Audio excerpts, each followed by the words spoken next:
আসসালামু আলাইকুম বন্ধুরা, আমরা কিন্তু প্রতিনিয়ত লাইভে আসি আমাদের চ্যানেলটাকে গ্রো করার জন্য ইউটিউব লাইভে। আসলে বন্ধুরা, এই লাইভে এসে বেনিফিটটা কি আমাদের একটু বলতে পারবেন? অনেকেই এই লাইভের ওয়াচ টাইম নিয়ে ভ্রান্ত ধারণা রয়েছে। তারা ভাবে আমি যদি 2 ঘন্টা 3 ঘন্টা লাইভ করি তাহলে সেখান থেকে যে ওয়াচ টাইম আসবে সেই ওয়াচ টাইম আমার কাজে লাগবে। ঘোড়ার ডিমও কাজে আসবে না। যারা এই ব্যাপারগুলোকে মাথায় রেখে আজকে শুনে নেন, আপনি লাইভ করার পর যে ওয়াচ টাইমটা আসবে সেটাকে কোনো কাজেই লাগবে না। সেই ওয়াচ টাইমগুলোকে কিন্তু মনিটাইজেশনে 4000 ঘন্টা ওয়াচ টাইমের সাথে কাউন্ট করা হবে না। আপনি 1 ঘন্টা লাইভে থাকেন বা 2 ঘন্টা লাইভে থাকেন, কিন্তু লাইভ শেষ হওয়ার পর সেই ভিডিওকে যদি আপনি পাবলিশ করেন, সেখানে যদি কোনো ওয়াচ টাইম যোগ হয়, অর্থাৎ সেই ভিডিওগুলোকে যদি মানুষ দেখে, যে পরিমাণ ভিউজ আসবে, তখন কিন্তু সেই ভিডিওর ভিউজ থেকে আপনি ওয়াচ টাইমগুলো পেয়ে যাবেন। তখন কিন্তু সেই ওয়াচ টাইমগুলোকে কাউন্ট করা হবে। আদারওয়াইজ আপনি ইউটিউবে লাইভে এসে ঘন্টা পর ঘন্টা থাকবেন আর সেখান থেকে আপনার ওয়াচ টাইমগুলোকে আপনি ভাববেন যে আমার ওয়াচ টাইম তো যোগ হচ্ছে, এটা কিন্তু আদৌ হবে না। এতটা সহজ যদি হতো তাহলে বন্ধুরা কি করতাম? আমি আমার 10জন ফ্রেন্ডদেরকে বলতাম যে ভাই, তোদের 500 টাকা খাওয়াবো, তোরা আজকে আমার লাইভে আসবি, 1 ঘন্টা করে সময় দিবি। তো 10 জনের 1 ঘন্টা করে সময় দিলে 10 ঘন্টা, তাহলে আমাদের চ্যানেলের 4000 ঘন্টা ওয়াচ টাইম হতে বেশি দিন সময় লাগতো না। তো একদিনে যদি আমরা 10 ঘন্টা পেয়ে যেতাম, তাহলে 30 দিনে 300 ঘন্টা পেয়ে গেলাম। তাহলে কিন্তু সবাই ইউটিউবার হয়ে যেত, সবার চ্যানেলটাই মনিটাইজ হয়ে যেত। তো এই জিনিসগুলোকে আপনারা অ্যাভয়েড করুন। যারা এই কথাগুলো আপনাদেরকে বলে যে ইউটিউব লাইভের ওয়াচ টাইম আপনাদের মনিটাইজেশনে 4000 ঘন্টা ওয়াচ টাইম হিসাবে যোগ হবে, এটা কখনোই হবে না। ঘন্টার পর ঘন্টা লাইভ করে কোনো লাভ নেই। হ্যাঁ, লাইভে আসলে আপনার বেনিফিট পাবেন একটা, সেটা হলো আপনার যে চ্যানেলটা রয়েছে, কোন ক্যাটাগরির চ্যানেল, কোন রিলেটেড ভিডিও আপনি আপলোড করেন, পরিচিতি পাওয়া যাবে সবার কাছে যে আপনার একটা টেক চ্যানেল রয়েছে। লাইভে আসলে আপনারা এটাই বুঝতে পারবেন, সবাই আপনাকে চিনতে পারবে, সবাই আপনাকে জানতে পারবে। আপনি সবাইকে সাজেশন দিলেন, বিভিন্ন ধরনের সমস্যার কথাগুলো তাদের সাথে আপনারা শেয়ার করলেন, এই কাজগুলো আপনি করতে পারবেন।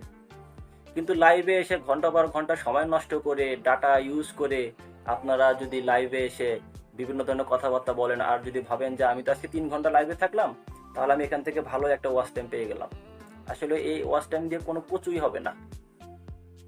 এটা নিয়ে অনেকে ভিন্ন মতামত। প্রায় আমি কিন্তু কমেন্ট পাই বা বিভিন্ন ইউটিউবারদের চ্যানেলে এই কমেন্টগুলো আসে যে লাইভে এসে আজকে আমি 300 ঘন্টা ওয়াচ টাইম পেয়ে গেলাম, 400 ঘন্টা ওয়াচ টাইম আমার হয়ে গেল। আসলে এই ওয়াচ টাইম কোনো কাজে আসবে না। লাইভে আসলে আপনার চ্যানেল সম্পর্কে মানুষ জানতে পারবে, আপনি একজন ইউটিউবার, আপনি কোন রিলেটেড ইউটিউব চ্যানেল রয়েছে আপনার, কোন কোন বিষয়ে আপনি ভিডিও আপলোড করেন, সেগুলোকে সবাই বুঝতে পারবে। লাইভে আসার কারণ হলো একটা, কিন্তু লাইভ থেকে যদি আপনি ওয়াচ টাইমকে যদি ধরে নেন, যেটা আমার মনিটাইজেশনে 4000 ঘন্টা ওয়াচ টাইম, তো এখান থেকে আমি আজকে 100 ঘন্টা ওয়াচ টাইম পেয়ে গেলাম, অনেক এগিয়ে গেলাম, এটা কখনই হবে না। ইউটিউব এত সোজা নয়।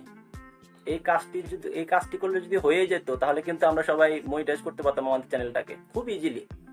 তাহলে আর এত কষ্ট করে ভিডিও আপলোড করার দরকার নেই। 5টা ভিডিও আপলোড করতাম আর প্রতিদিন 4-5 ঘন্টা করে লাইভে আসতাম, তাহলে সবাই ইউটিউবার হয়ে যেত। এই জিনিসগুলোকে বন্ধুরা মাথায় রাখবেন।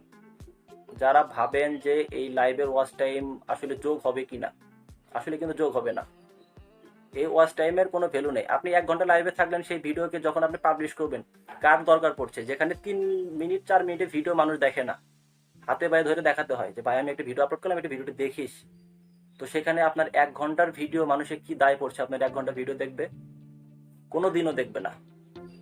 তো বন্ধুরা, যারা এই বিষয়টি জানতেন না, আজকে ভিডিও দেখে জেনে নেন। আসলে লাইভের ওয়াচ টাইম কিন্তু মনিটাইজেশনে 4000 ঘন্টা ওয়াচ টাইম হিসাবে কখনো অ্যাকসেপ্ট হবে না। আশা করি বুঝতে পেরেছেন বন্ধুরা। একটা কমেন্টের ভিত্তিতে আমি এই ভিডিওটি বানালাম আজকে। যারা কমেন্ট করেছেন, বেশ কতগুলো কমেন্ট, তারা আজকে জেনে নেন লাইভের ওয়াচ টাইম কিন্তু কখনো মনিটাইজেশনে 4000 ঘন্টা ওয়াচ টাইম হিসাবে কাউন্ট করা হবে না। দেন সেটাকে পাবলিশ করার পর যদি ভিউজ আসে, সেই ভিউজগুলোকে আপনার কাউন্ট করা হবে। আদারওয়াইজ কিন্তু লাইভের ওয়াচ টাইমগুলোকে কখনো কাউন্ট করা হবে না। আশা করি ভিডিওটা দেখে বুঝতে পেরে গিয়েছেন। অবশ্যই কমেন্ট করে জানাবেন আপনার মূল্যবান মতামত। ভালো থাকবেন সবাই।